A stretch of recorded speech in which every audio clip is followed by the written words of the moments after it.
ask if anybody has any like burning questions that they want to make sure I cover. Not a pet reading, but just questions about afterlife stuff, or animals in the afterlife, or animals in transition, anything like that. Did you? I'm Monique. Ah, Monique. Hi, I've been here actually, but I was promoting the event. Ah, welcome. Thank you for coming. So, thank you for having me. Two things. I don't eat animal products either. I'd like to know where they go. I've talked to psychics who have said, oh, well, it's their purpose to be on the earth to do that. Otherwise, why would they be a cow? Which does not make sense to me, but that's their philosophy. So the animals that people eat, and also in the clothing that people wear, and the products too, like tires or whatever car. Yeah, awesome. Okay, thank you for asking that, Monique. We'll talk about that. Anyone else? Does anyone else want to have any burning questions in particular? No? Questions, by the way, if there's a question on your mind, it's in someone else's mind. Because actually all minds are connected, whether we know that or not. There's a field of energy that connects every mind to every other mind. Anyone else? Okay. Yeah. You'll probably cover this, but I guess how to decipher the signs, whether you're interpreting the signs properly, whether they really are a sign from the animal or not. Yeah, for sure. Okay, we'll talk about that too. I don't really know how to phrase the question. Can you tell me your name again? My name is James. James. My name Okay. is Britta. Britta. Okay. Thank you guys for coming. So I feel like I hear, I'm connected to the other side with people that have passed. Mm-hmm. But I feel like maybe I'm so with animals too, but I don't I don't know how I'm hearing an animal differently than a human on the other side. Yeah. Because I don't really know anything about animal communications. It's my first exposure to this, so. Yeah. Well, you're certainly tuned in. Yeah. For sure. I'm tuned in, but I don't know the distinction. Do you hear animals as voices, like the way humans speak, or I don't know, how do you hear animals? Well, okay, so I'll answer all those questions, okay? I just want to make sure I'm getting, because I can talk about a lot of different directions, and I want to make sure I cover your questions. Does anyone else have any questions that they want to make sure? Just like the place they go to. Okay. Of course. You're probably going to. Awesome, okay. So Miss Jenica Jenica and Peach were both in my most recent animal communication course, and Heather is in the animal communication course we're doing right now, teleseminar. So, okay, yeah, thanks for asking. Great course, by the way. Yeah, love you, Jen. Okay, so, all right, so, well, let's start with that. So first of all, there's a lot of question of, do animals have souls? A lot of people wonder about that. And specifically with Monique's question, it's like, why would they sign up for that, right? Why would they agree to go through that? And the thing that a lot of us don't always understand is that we see things from a human perspective. And that's programmed into our brain. It's programmed into our genetics, our DNA. So our brain, the way our brain functions, we're primarily left brains. And if you've seen my videos or you've been to any of my workshops or any of my radio shows, or you've definitely heard me say this. We are left-brained creatures. We're the humans on the planet are the only animals on the planet, to the best of my knowledge, that are predominantly left-brained. Every other animal on the planet, with the exception of a few, are predominantly right-brained. The left brain is the thinking, analyzing part of the brain. The right brain is the feeling, sensing part of the brain, right? Now, some animals are equally left and right-brained, usually the ones that are more advanced than us. Does anyone know who those animals might be? Dolphins. Whales. Whales. Elephants. Elephants have the big brain animals are able to use left and right brains more equally. As far as I know, it is also true of the great apes. They're able to use their left and right brain hemispheres more equally than we are, which might suggest that they're actually more evolved than we are.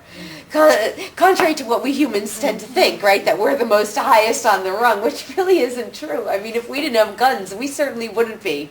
Okay, and then maybe it's the guns that keep us from it anyway. At the same time. That's another story. So they're using different parts of their brains than we are, and they're using their brains in different capacities than we are. And so this right brain, and by the way, our brains are functioning that pretty much 90% of our brain is unconscious.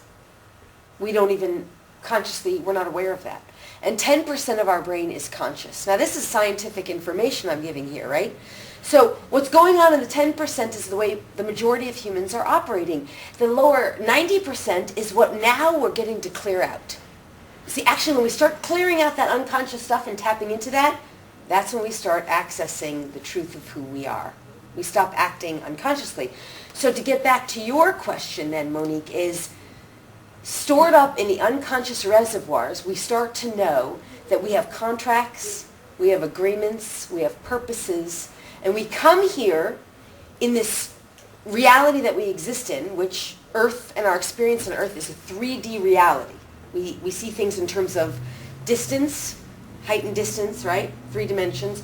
We hear things, that's another dimension of reality, and we have light. Those are the dimensions in this experience. Height, distance, height and depth, width, that's one dimension. Space, effectively, that's a dimension. Another dimension is light, and another dimension is sound. And all of those things happen in the 3D reality. Now, once we start moving into other dimensions, we start tapping into that unconscious aspect of ourselves, and we can start connecting with Creator, Source, and the consciousness of other living beings. Our soul is the thing that lives inside the body, the truth of who we are, right? So the part of us right now, most of us, we've been walking around thinking we're our body. We just didn't even separate from that concept. We were like, oh yeah, this is just me. This is the wholeness of me. And Western science has been treating our body as if it's just all there is, mostly. Oh, maybe if you go to a psychiatrist or a psychologist, you're treating some of the thoughts and you're treating some of the emotions, but you're not really addressing the totality of the being. So these contracts, oaths, and agreements that we make on a soul level, we come to this reality, this experience where we're experiencing this 3D reality to have these experiences. And the soul part of us, that part never suffers. The body suffers. The physical reality suffers. There's a lot of suffering in this physical reality. It kind of sucks sometimes, doesn't it? Like, especially sometimes these days. But in truth, the soul part, if you really, really can connect with that part of yourself, even right now, you could step back and you could just go, whoa, I'm just having an experience right now. Right? Can everybody in that room just for a moment step into that place for just a moment and be like, yeah, okay, there's no judgment about it. It's not right. It's not wrong. It's not good or bad. I'm just here. Does that make sense? So when the soul, before it comes into the body, and the body's born with the soul in it, it already has decided everything it's going to go through. Because here's the thing, free will reigns supreme. Free will is the number one law of the universe. And we always will, the Creator, Source, God, and even if you don't believe in God, that's okay. You can believe in the quantum field. Because any quantum physicist will tell you there is a field of quantum particles, infinite particles, which are everywhere, all pervasive in everything. They connect everyone and everything. That's quantum physics. So I'm connected to you, Joey, right now, whether we can see it or not. I'm connected to you. And I'm connected to you, and you're connected to one another. We're all connected through this field of particles. And these particles, they have energy. They are energy. And they are moving at different speeds of vibration. And so if I tap into that field of energy, and I'm tuned into it, I can notice and understand what's going on with that energy. And so that's the job really of a psychic, in a way. But so that field of energy is conscious and exists with or without a body. So even when the physical body dies or is left behind, the energy of the being continues in perpetual motion. It just transforms.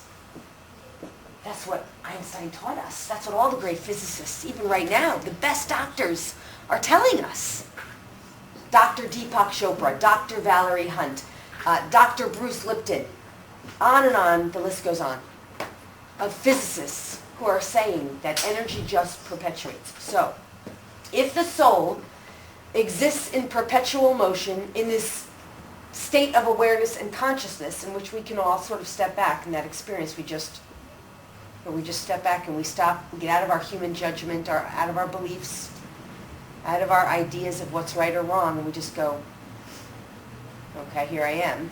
Then we can know that that soul continues to exist, with or without the body, and it made these agreements because it knew that the whole thing was just a bunch of energy, and that it was going to have this experience and be able to observe it and participate in it.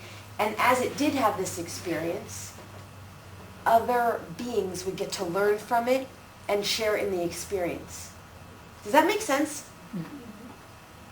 Does that help you understand a little better? Or not entirely? Yes, but the thing is, it seems like some people who believe that the souls of animals who have come down for this purpose, to be slaughtered, to be on plates, carved, they don't feel that there can be a change from light workers such as yourself. And that's what I really don't understand. Like, okay, if you believe that the animal has come here for that purpose, that's fine, but I want to change that. Yes. Okay? I don't want those souls to keep coming down That's here right. for that. It doesn't make sense. Beautiful. Especially when we don't even need them. I mean, people prosper on a plant-based diet. Even Einstein went Yes. vegetarian, Yeah. so they say. Yeah. So, beautiful. I want that to change too. That's where I started when I was saying, how do I be of service to animals on a global scale? I just thought I was going to be a great dog trainer. I didn't think I was going to become a light worker. I didn't know what I was asking for. The way to change things, Monique, is not to resist it. Because when we're working with energy, if we're working with energy, the energy of this makes me angry, this makes me mad, I want to change it. That energy creates more of that. Law of attraction. So the way to change it is actually not to resist or fight it. Because anytime you're fighting against something, you're actually giving it strength. The very thing. But I never knew that either, right? Until I started learning how energy works. This is what the physicists teach us. So in actuality, to make change is to, number one, embrace that that exists as part of this field of all that is. Embrace its existence. Recognize that it's part of this, that it was agreed to on some cosmic level that maybe we don't totally and completely understand, which you can learn about more. I teach about that. We just don't have time for that here. But you sort of embrace it, that it's part of reality that we exist in. You get out of the human judgment. Humans, what we do here is we judge it as good or bad, right or wrong. Creator doesn't do that. I call it creator. But in the quantum field, even if you're into the science part of it, it's all okay. All of it. Nothing's wrong with any of it. It doesn't judge. It doesn't judge, which is, it accepts it all, it loves it all. It's all part of its creation, which is really just part of a big dream from its perspective. I call it it because it doesn't really have a gender. Actually, we gave it a gender. So, Creator's perspective is that it's all okay. It's all beautiful. It's all loving. It's all wonderful. So if we can slip out of the judgment that it's right or wrong, good or bad, and then we start to accept it as part of the field, and then we start to embrace more of what we want. We use our conscious free will to choose what we really want with our intention. Now this makes us really, this is when we slip into our inner power and our inner knowing, because real power comes from within. Knowing that we can make change from within by working with energy. Because if we're resisting something, we're giving power to the very thing we don't want. But if we just love it and bless it and say, I choose something different with my free will, with my conscious, deliberate free will, that energy is way more powerful that way.